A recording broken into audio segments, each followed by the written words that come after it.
¿Cómo están, estimados jóvenes? Continuamos con el avance de la asignatura. En la anterior sesión habíamos visto las valoraciones de precipitación de aniones. Hoy vamos a ver la valoración de una mezcla de aniones. Y lo que podemos indicar antes de empezar el procedimiento es que cuando nosotros empezamos a valorar una mezcla de dos iones, ya, el que va a precipitar primero es aquel que tenga menor Kps, por lo tanto va a ser el que es menos solubles.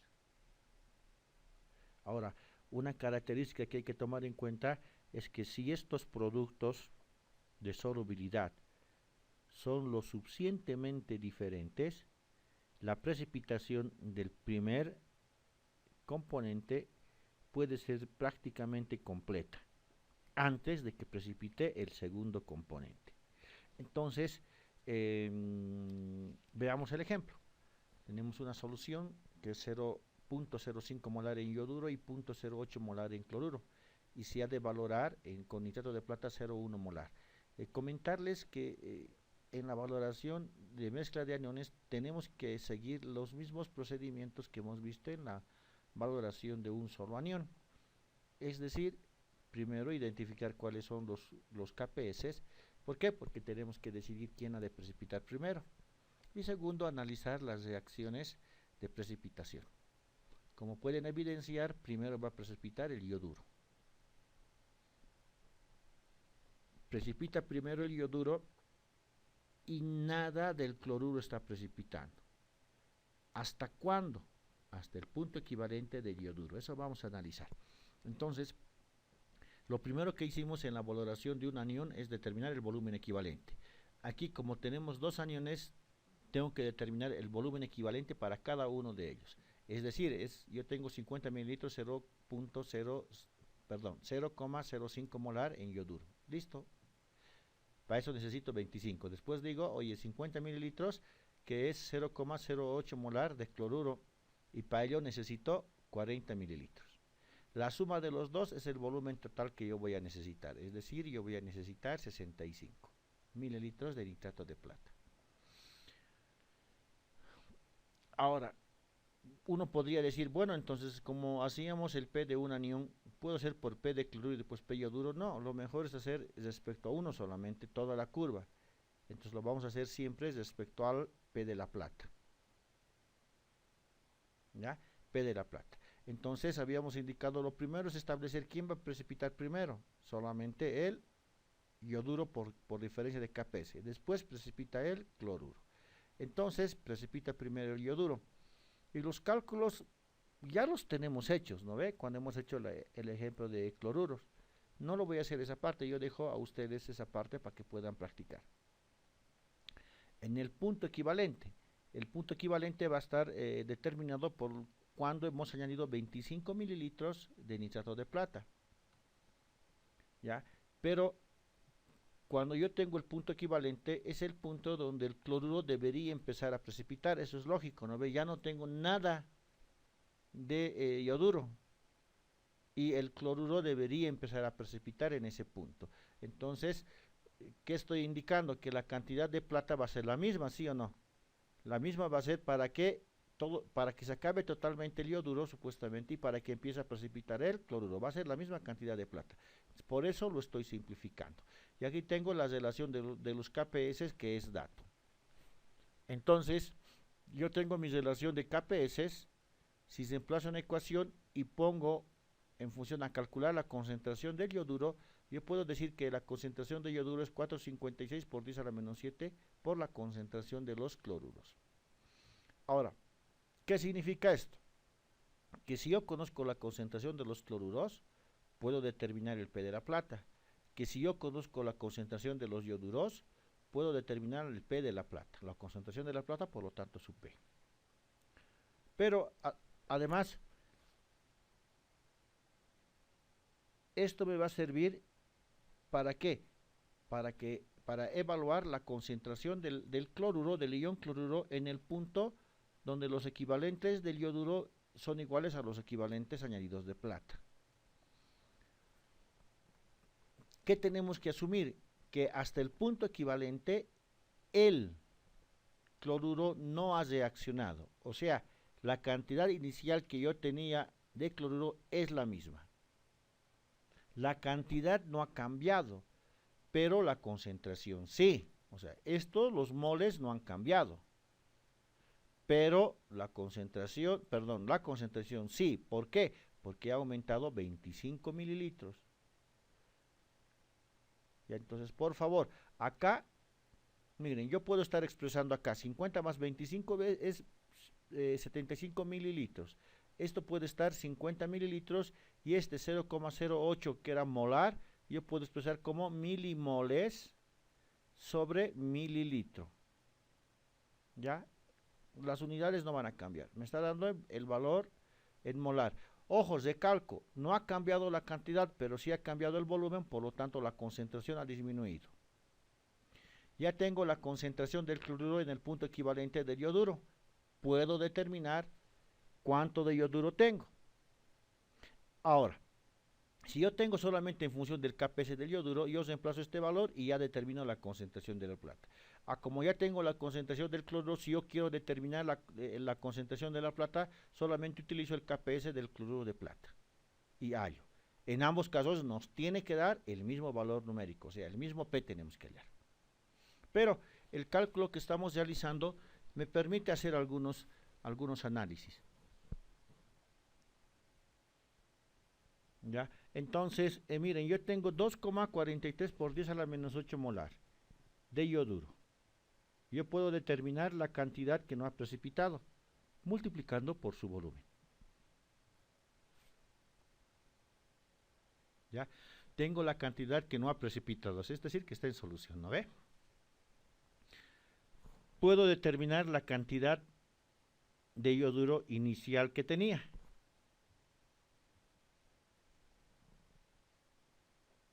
¿Para qué?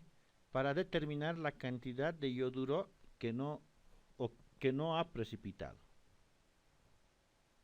O sea, fíjense, ha quedado alguito de yoduro que no ha precipitado en el punto equivalente. Ahora, ¿qué debemos entender con este valor?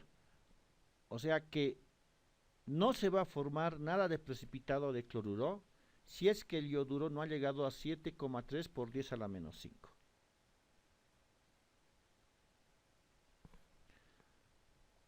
Entonces, ahora sí podemos evaluar la cantidad del P de la plata. Si quiero, lo hago con el cloruro, como lo estoy haciendo yo. O si deseo, lo hago directamente con el KPS del yoduro de plata. En ambos casos me tiene que dar el mismo valor, 3,41 por 10 a las 9, y mejor dicho, me tiene que dar el mismo valor del P, ¿no ve? 8,47. Listo, ya hemos evaluado el P en el punto equivalente. Supuestamente, la totalidad del yoduro ya ha precipitado y prácticamente me queda casi nada, ¿no ve? Todo ha precipitado. Ahora, el volumen posterior, el análisis posterior es después del punto equivalente. Y para el análisis después del punto equivalente solamente voy a analizar al ion cloruro. Y eso también ya lo hemos calculado. Pero hay que tener cuidado. ¿De acuerdo?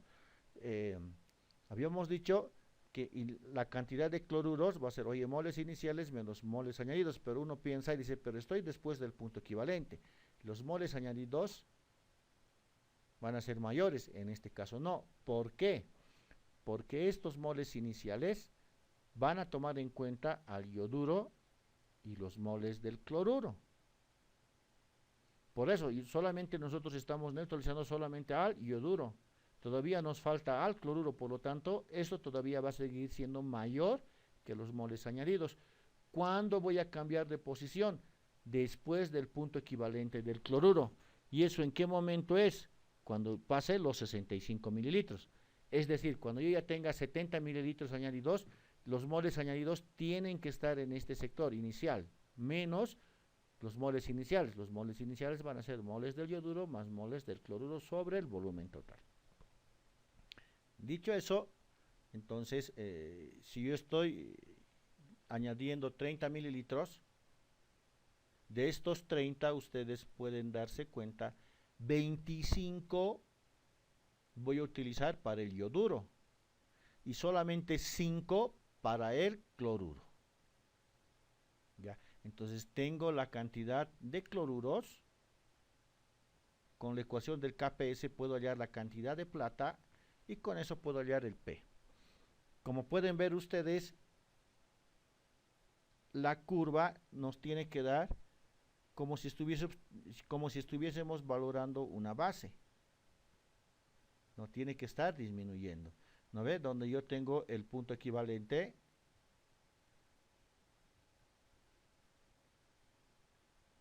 y tengo el punto donde ha empezado a precipitar el cloruro de plata. ¿De acuerdo? Entonces la gráfica saldría de este tipo. Por favor, yo les pido que puedan ustedes hacer en una hojita de Excel y ver la facilidad con la que podemos calcular. Hasta aquí hemos visto la valoración de mezclas de aniones. Se puede valorar 2, se puede valorar 3 aniones. Podríamos hacer lo mismo, ¿no ve? Puedo aumentar bromuro más, digamos, en el examen. Ahora, lo que nosotros queremos hacer es siempre detectar el punto de equivalencia. Y tenemos dos posibilidades, ¿no ve? A través del procedimiento por vía instrumental. Entonces aquí tengo dos ejemplos, ¿no ve? La potenciometría y la turbinimetría. Ya, si nos alcanza el tiempo, tranquilos ahí, nos vamos a analizar detalladamente, ¿de acuerdo? Porque ya estamos hablando de instrumentos, ¿ya? O analizar, utilizar métodos de indicadores químicos, que es lo que vamos a analizar. Y básicamente vamos a tratar de que el indicador que nosotros elijamos cumpla determinados requisitos. Es decir, uno de los requisitos va a ser que el cambio de color ocurra en un intervalo limitado de la función P del reactivo o del analito. No tenemos que conocer dónde va a ser el cambio. Otra situación importante como segundo requisito va a ser que el cambio tenga lugar en la parte pronunciada de la curva. Es decir, no puede haber un cambio de color aquí. Aquí estoy empezando la valoración. No puede haber un cambio aquí, estoy terminando la valoración en este punto. Entonces ahí es donde yo debo tener cuidado en la selección del indicador. Ya después en ácido base vamos a ver algunas características con gráficas donde vemos esos cambios. Entonces vamos a tener dos métodos. Bueno, tres con el método de Fajans. Bueno, primero vamos a ver el método de Mohr, el método de Volhard, ¿ya? Y un método de absorción que es el método de Fajan. Eso voy a dejar para que lo desarrollen ustedes totalmente. ¿Ya? Entonces, empecemos a trabajar. Como pueden ver ustedes, por los dos métodos, vamos a ver cuando utilizamos nosotros la plata, al proceso de valoración generalmente se lo denomina argentometría y tienen muchos procedimientos en el Arthur Vogel de cuantitativa. ¿Ya? Entonces inicialmente podemos ver el método de Bohr, ¿ya? Básicamente este método es utilizado para determinar iones como el cloruro, bromuro, cianuro. ¿Ya?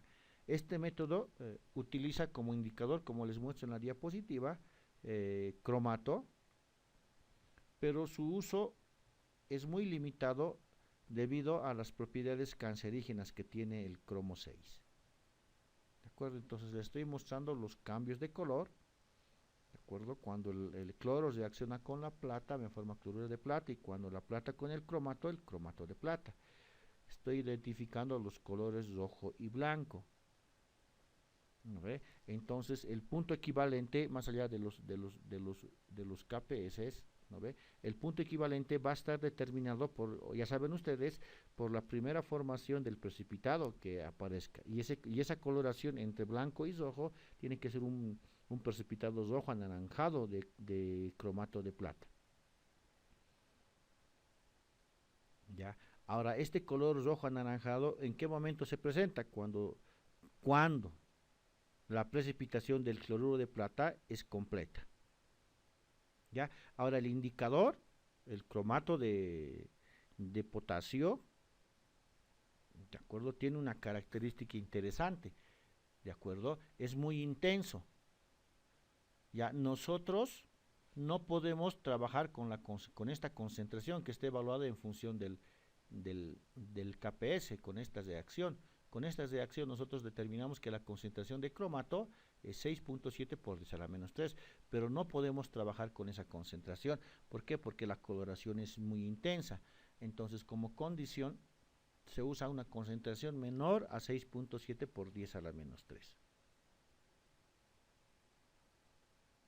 ¿Ya? Ahora, ¿qué concentración utilizamos? Le quitamos una unidad generalmente, o sea, concentraciones de 5 por 10 a la menos 3 aproximadamente son las que se utilizan para estas valoraciones.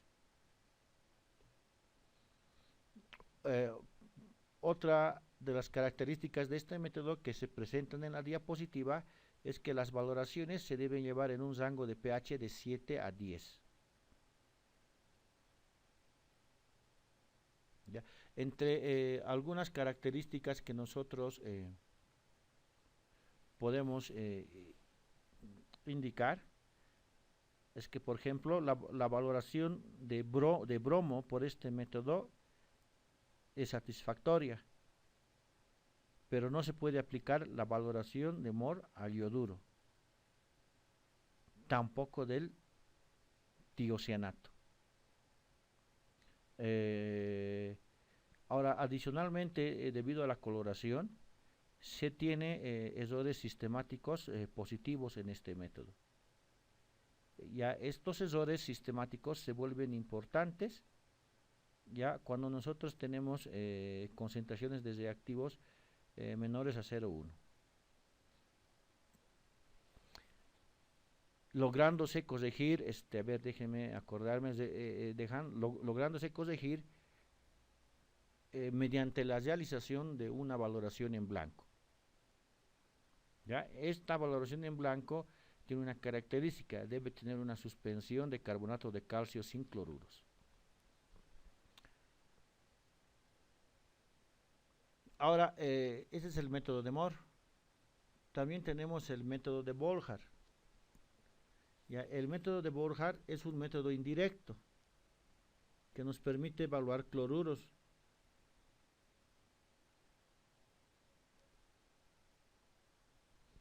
¿Ya? Entonces añadimos en exceso plata. Se añade en exceso plata con respecto a la cantidad de cloruros presentes. Este exceso se valora con solución patrón de tiocianato de potasio y hierro como indicador. Es decir, mejor dicho, me aclaro, parecería que no sea que he hablado muy corrido.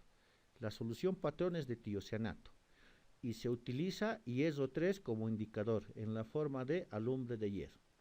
El alumbre de hierro es el sulfato doble de hierro y sodio o de hierro y potasio. Ahora, la coloración, como ustedes pueden apreciar, la coloración de la formación del tiocianato de plata es blanco. ¿De acuerdo? Y la coloración de la formación del precipitado del tiocianato de hierro es rojo.